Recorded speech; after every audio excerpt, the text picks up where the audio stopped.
नमस्कार दोस्तों, मैं विनय दुबे मुंबई से। कैसे हो अंडभक्तों? गटर में ही रहो। और आज का वीडियो आपको बहुत ही तकलीफ दे सकता है, इसके लिए कृपया पानी की बोतल बगल में रख के वीडियो देखो, क्योंकि आज मैं तुम्हारे दोनों फेवरेट की लेने वाला हूं तबीयत से। और सबसे पहले तुम्हारी लूंगा तबीयत से। फेवरेट कौन है मालूम है ना? तुम्हारा नया बाप कपिल मिश्रा और हमारे भाई साहब छेदीलाल सोनू सूद। आज 2 in 1 करेंगे एक साथ में। शुरू करते हैं तुम्हारे पहले अंडभक्तों से। मेरे कुछ दोस्त हैं सोशल मीडिया आईटी सेल में भारतीय जनता पार्टी के। वो कहते हैं विनय दुबे यार तू मानना पड़ेगा तेरे को, तू बिना पैसा खर्चा किए, बिना कुछ काम जाम किए हमारे लड़के को, मतलब आईटी सेल के लड़के को काम पे लगा देता है। तू कुछ उंगली कर देता है, वो बेचारे दिन रात तेरा सोशल मीडिया पे प्रमोशन करते रहते, तेरा वीडियोज उठा के, तेरे फोटोज उठा के डालते रहते। और जिसको नहीं पता है कि विनय दुबे कौन है, उसको भी ये प्रमोट करते रहते हैं। मतलब क्या दिमाग पाया है? ऐसा आईटी सेल के मेरे कुछ मित्रों का कहना है। वो बोलता है कि भाई हम लोग तो पैसे देके काम कराते, फिर भी इतना प्रचार नहीं हो पाता जितना तू सिर्फ उंगली करके कर देता है। तो भाई ये खूबी होती है आदमी की, कैसे मजदूरों से काम कराना है। ये जो दिहाड़ी है ना सोशल मीडिया पे, इनको मैं फुकट में बिन पगारी फुल अधिकारी बना के मेहनत लेता हूं और दबा के गाली भी देता हूं, बजाता भी हूं और काम भी करवाता हूं। देखो कैसे करवाता हूं। ये लोग ना बार बार मेरे से सवाल पूछते हैं, आज इनके सवालों के जवाब लेके आया हूं मैं। क्या है बार बार टाइप करना, मेरे को टाइम वेस्टिंग है ना, डायरेक्ट वीडियो में ही बोल देता हूं। इनका पहला सबसे ज्यादा जो सवाल आता है कि विनय दुबे का बाप मुसलमान, विनय दुबे का बाप मुसलमान है। ये इतने कॉन्फिडेंस से बोलते हैं ना जैसे मेरे पापा का जो मेडिकल चेकअप है ना इन्होंने ही किया है, या इनके घर के किसी सदस्य ने किया है। किसी ने मेरे बाप का लेके देखा है कि वो पूरा है कि कटा हुआ है। अब पता नहीं इनके घर पे किसने लिया है। ये अंडभक्तों के बाप ने लिया है, भाई ने लिया है, माँ ने लिया है, बहन ने लिया है, क्या पत्नी ने लिया है, और इन्होंने आके इनको बताया कि यार उसका कटा हुआ है। ये मेरे को पहला सवाल था। तो मुझे समझ में नहीं आता है कि ये टेस्ट किसने किया है इनके घर पे जाके, या मेरे बाप का किसने दिया देखा है मेडिकल, जिसको पता है कि मेरा बाप मुसलमान है। दूसरा, विनय दुबे मुसलमान है, कटुआ, यही बोलता है ना तुम लोग। मेरे को एक बात बताओ रे, जिसको भी शंका है ना कि विनय दुबे मुसलमान है, कटुआ है, आ जाओ मेरे पास, मैं डायरेक्ट हाथ में दे देता हूं पूरा इत्मीनान से ना। जितना टाइम तक चाहिए आप देखो मेरे दस्तावेज, हाथ में देता हूं मैं, देख लो, हिंदू हूं कि मुसलमान हूं।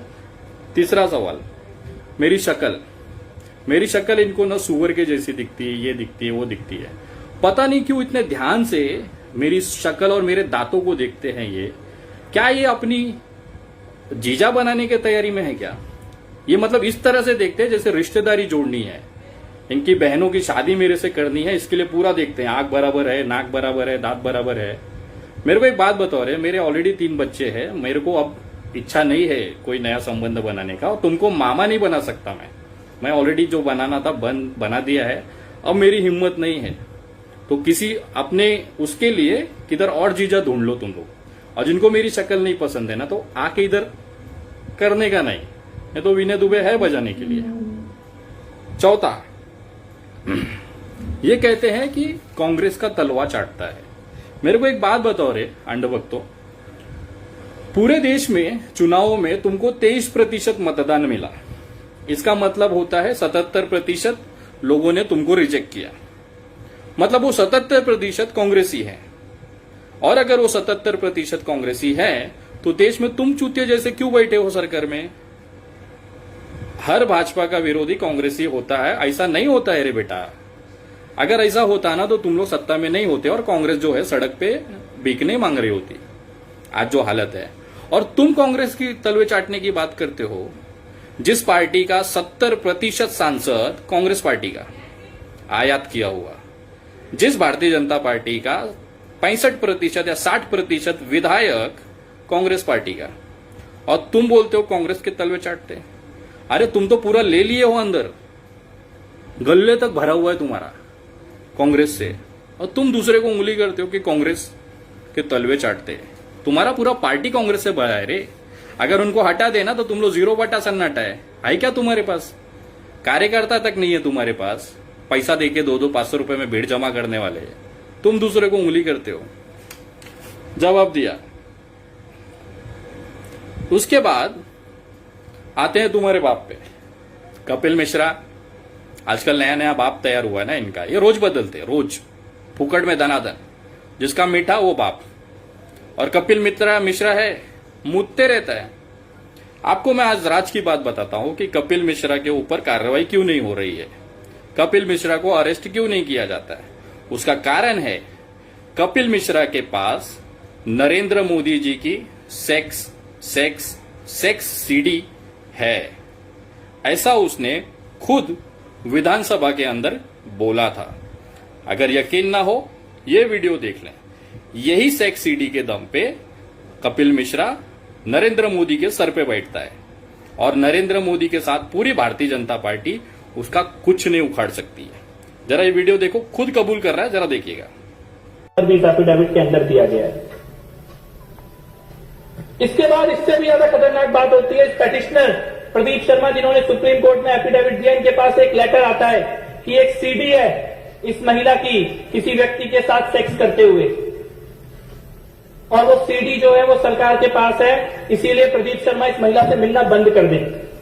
और इस लेटर के आने के बाद प्रदीप शर्मा के साथ कई तरह के टॉर्चर होने लगते हैं और प्रदीप शर्मा ये कहते हैं लास्ट में, it now appears to the petitioner that Shri Modi started believing that the videos involving miss perhaps included Shri Modi himself.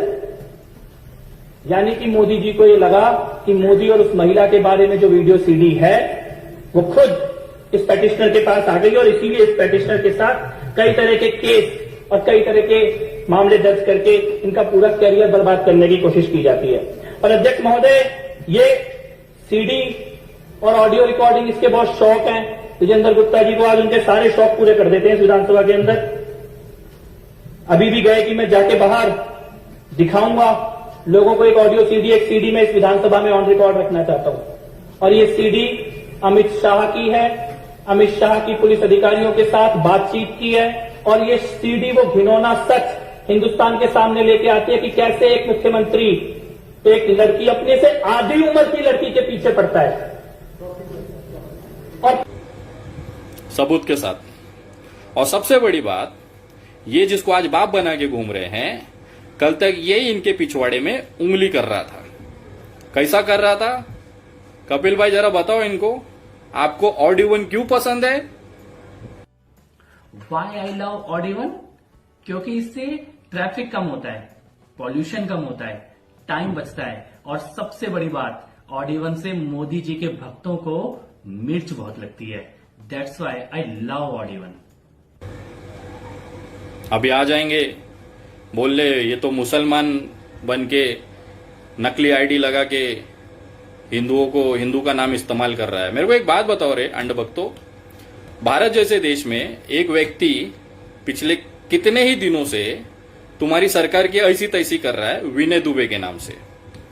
अगर तुम जो कहते हो कि मुसलमान होके हिंदू नाम इस्तेमाल करता है, तो मुझे एक बात बताओ, क्यों आप अपने ही पार्टी की वाट लगाने पे लगे हो? अरे गृह मंत्री अमित शाह जी है। अमित शाह के रहते हुए एक लड़का खुलेआम दिन रात तुम्हारी बजाता है और तुम लोग कुछ नहीं कर पाते हो। अरे अगर मैं मुसलमान बन के इस्तेमाल करता हूं तो बोलो ना अमित शाह को कार्रवाई करे। इतना हिम्मत नहीं है क्या उनके पास? अमित शाह के आप उंगली करते हो। अमित शाह के मतलब जो उनका बनाया हुआ है ना, वो खत्म कर देते हो तुम लोग एक झटके में। तुम लोग खुद से कबूल करते हो कि हमारा जो गृह मंत्री है वो सक्षम नहीं है। एक लड़का मुसलमान होके हिंदू नाम विनय दुबे इस्तेमाल करके डंका बजाता है, हमारी लंका ढाता है, और हमारा गृह मंत्री कुछ नहीं कर सकता। ये आप खुद कबूल करते हो। असली बाप की औलाद है तो मुसलमान साबित करो और कार्रवाई करो। अब आते हैं हमारे छेदीलाल पे, सोनू सूद। सोनू सूद का बहुत बड़ा, मैंने कुछ सवाल पूछे, उसके बदले में 2-2.5 हजार गालियां मुझे कमेंट में आई। अच्छी अच्छी गालियां थी। सोच भी सकता हूं, जैसा नेता वैसे कार्यकर्ता, समझ में आता है, कुछ नया नहीं है। नेता जैसे हमने देखे हैं वैसे कार्यकर्ता भी होंगे ना, सवाल ही नहीं। संगत का असर होता है। संगत का असर ऐसा होता है कि आज तक कभी भी चुनाव के पहले अमेरिका में दंगे नहीं हुए ना। संगत का असर इसको ही बोलते हैं। तो वो संगत का असर कार्यकर्ताओं में दिखना है। माँ बाप की गालियां देना उल्टा सीधा ठीक है, समझ में आता है, परवरिश ही ऐसी हुई है तो सवाल ही नहीं उठता है। खैर, सोनू सूद जी की पहली बस 10 मई सन 2020 को जाती है। 10 मई सन 2020 को पहली बस 10 बस थाना से गुलबर्गा के लिए जाती है। मजदूरों को ना सपना में आता है, अचानक से उनको एक भविष्यवाणी होती है कि सोनू सूद भाई गरीबों के मसीहा बनने वाले हैं, हम लोग अपनी अपनी ट्विटर आईडी बना लेते हैं।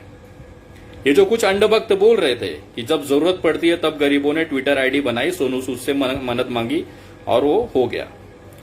जिस आईडी से मदद मांगी गई थी वो आईडी बनी है अप्रैल के लास्ट हफ्ते में। मेरे को एक चीज समझ में नहीं आया, उन मजदूरों को सपना आया था क्या कि 10 मई को पहली बस जाएगी, उसके बाद सोनू सूद भाई अनाउंस करेंगे कि जिसको भी जाना है मुझसे कांटेक्ट करो, हम लोग पहले से ही ट्विटर आईडी बना के रखते हैं और जब हम घर पहुंच जाएंगे तो उस आईडी को डिलीट कर देंगे। इधर क्या लिखा है क्या?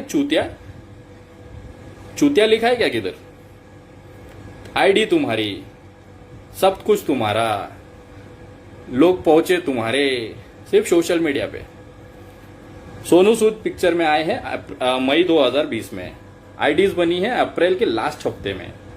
मजदूरों को आप जो कहते हो ना, जब मजदूरों को जरूरत लगी तो उन्होंने आईडी बनाई, तो आईडी मई और जून में बननी चाहिए थी, अप्रैल के लास्ट हफ्ते में और लगभग सारी आईडीज। क्या इसको बोलते हैं सोशल मीडिया का खेल। उसके बाद पीआर एजेंसी है, मीडिया चैनल के दोस्त है, बन गए हीरो, क्या फर्क पड़ता है। प्रियंका गांधी का 1000 बस का परमिशन उत्तर प्रदेश में घुसने के लिए योगी जी नहीं देते हैं, बट सोनू सूद की बस पूरे इंडिया में घूमती है। जिस रेलवे को मैंने पर्सनली 1200 लोगों की लिस्ट, मजदूरों की लिस्ट, मेरे भदोही जिला के मजदूरों की लिस्ट मैंने महाराष्ट्र सरकार को दिया और मैंने बोला कि मेरे लिए एक रेलवे की व्यवस्था की जाए, उसका जो चार्जेस होगा हम भरने को तैयार हैं। उनकी तरफ से मौखिक रिप्लाई मुझे आता है कि विनय जी, उत्तर प्रदेश सरकार की तरफ से अप्रूवल नहीं मिला है और ये भाई साहब दनादन रेलवे छोड़ रहे हैं। मुझे समझ में नहीं आ रहा है, या तो महाराष्ट्र सरकार गलत बोल रही है या भारतीय जनता पार्टी की सरकार सोनू सूद पे मेहरबान है।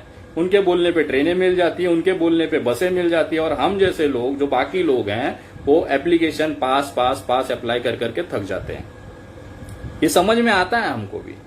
अगर बसें होती तो दिखती। अगर इनकी बसों को परमिशन मिल गया तो प्रियंका गांधी की बसों को परमिशन क्यों नहीं दिया गया, या हमारी ही बसों को परमिशन क्यों नहीं दिया गया। हमने जो बसें भेजी हैं वो कैसे भेजी है वो हम जानते हैं। हमें ब्रेक करके चलाना पड़ा।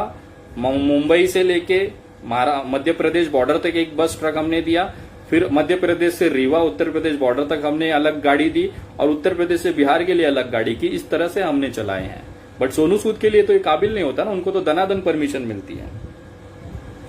ये सारी दिक्कतें होने के बाद अभी सबसे बड़ा जोक सुनाता हूं मैं आपको। क्या है ना, हर बार एंडिंग में कुछ देता हूं मैं आपको, तो सुनो। सोनू सूद जी को एक बंदा ट्वीट करता है, वो कहता है कि दरभंगा में एक गर्भवती महिला ने बच्चे को जन्म दिया जिसने उसका नाम सोनू सूद रखा। आप सभी ने सुना होगा, ये न्यूज बहुत बढ़िया थी, सोनू सूद ने जो रिट्वीट किया। दरभंगा में एक महिला ने एक नवजात बच्चे को जन्म दिया जिसका नाम सोनू सूद रखा गया। क्या किसी ने उस महिला को देखा? क्या किसी ने उस बच्चे को देखा? और जिसने ये खबर सुनाई उसको, वो बंदा दिल्ली में बैठा हुआ है। जिस आईडी से ये जानकारी उनको मिली वो बंदा दिल्ली में बैठा हुआ है। मेरी टीम की तरफ से जब उसे कांटेक्ट किया गया कोई जवाब नहीं। मुझे एक बात बताओ, किसी भी न्यूज चैनल में, किसी भी यूट्यूब चैनल पे वो महिला का कहीं पे भी पहचान पता चला है क्या कि दरभंगा में वो कहाँ है? इसी तरह से ये मसीहा बनते हैं। जो चीज है ही नहीं, जो चीज का अस्तित्व ही नहीं है, वही हमारा प्रचार है। इसी को तो एक्टिंग कहते हैं, इसी को तो हमारा एक्टिंग कहते हैं। और सोनू सूद जी भारतीय जनता पार्टी के आईटी सेल आप पे मेहरबान है, उसका कारण है मुसलमानों ने रोजा रहते हुए भी अपने रोजा रहते हुए भी, दिन भर भूखे होते हुए भी रास्ते पे जा रहे हर मजदूर की मदद की। उन्होंने उनको खाना खिलाया, पानी पिलाया, और वो धीरे धीरे एक अच्छी उनकी छवि महाराष्ट्र में, देश के अंदर बन रही थी। पूरे देश के मुसलमानों ने मजदूरों को रास्ते चलते को मदद किया, और उसके बाद जिस तरह से उनकी छवि बन रही थी, तो भारतीय जनता पार्टी को एक बैकअप चाहिए था। मुसलमान अगर हीरो बन गए देश में तो कैसा चलेगा? उसी के लिए ये सोनू सूद जी को प्लांट किया गया, और उसको बैकअप किसका मिला? भारतीय जनता पार्टी के आईटी सेल का। इन्होंने इनको मसीहा बनाया। ना कोई व्यक्ति अस्तित्व है उसका ट्विटर आईडी अप्रैल में बन जाता है, जबकि ये अपनी मुहिम ही शुरू 10 मई से करते हैं। वो मजदूरों को सपना आ जाता है। जो लोग कहते हैं ना कि जरूरत पड़ने पे आईडी बनाई गई, तो भाई उस समय तो कोई चर्चा ही नहीं था कि सोनू सूद ऐसा कुछ कर भी रहा है। उनको सपना आ गया 20 दिन पहले कि मजदूर आएंगे, सोनू भाई छोड़ेंगे, हमको जाना है। वाह, सारा चीज समझ में आता है। कुछ लोगों को समझ में आता है, बाकी तो भाई अनपढ़ ही हैं। मुझे सबसे बड़ी बात वो समझ में नहीं आती है कि कैसे लोग विश्वास कर लेते हैं। और जरूरत है, भारत में ऐसे लोगों का अस्तित्व है, तभी तो नरेंद्र मोदी जी जैसे लोग प्रधानमंत्री हैं। ऐसे लोग देश में हैं जो विश्वास कर लेते हैं, तभी तो नरेंद्र मोदी जी प्रधानमंत्री हैं, है ना? यही सारी चीजें हैं। मुसलमानों का अच्छी चीजों को दिखाने के लिए, बैकअप को उसको तबाह करने के लिए, वो चीजों को दबाने के लिए सोनू सूद को हीरो बनाया जाता है। और यही सोनू सूद भारतीय जनता पार्टी का प्रचार करता है चुनाव में। कैसे करता है जरा देखो।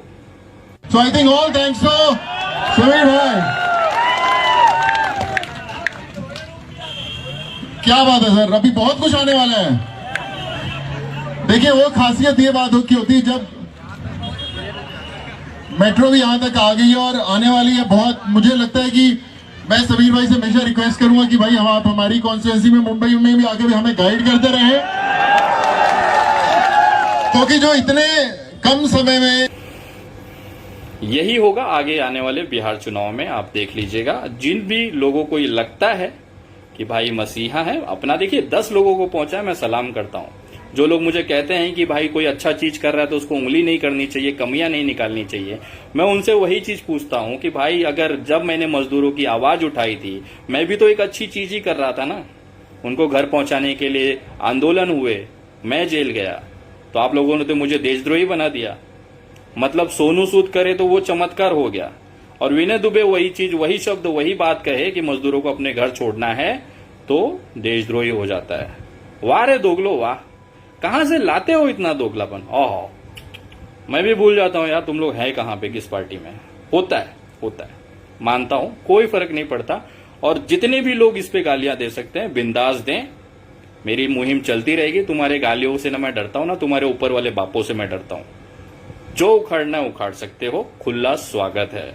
और मुझे एक चीज का गर्व है कि किसी भी भड़वे में, वो गाली देने वाले भड़वों में इतना दम नहीं है कि मेरे सवालों के जवाब दे दें कि आईडी अप्रैल में क्यों बनी, मुहिम तो मई से चालू हुई, और जो लोग घर पहुंचे उन्होंने ट्वीट डिलीट कर दिया, अपनी प्राइवेट जानकारी उसमें थी इसके लिए डिलीट कर दिया। देश को चूतिया बना सकते हो, अभी भी लोग हैं थोड़े से समझने वाले। और तुम लोग तो पैदाइशी अंडभक्त हो, तुम्हारा क्या है, मजे करते रहो, विनय दुबे लेता रहेगा। और जिसको भी मेरा चेक करना है, स्वागत है, आओ मैं देता हूं हाथ में तुम्हारे दस्तावेज। जय हिंद, जय महाराष्ट्र।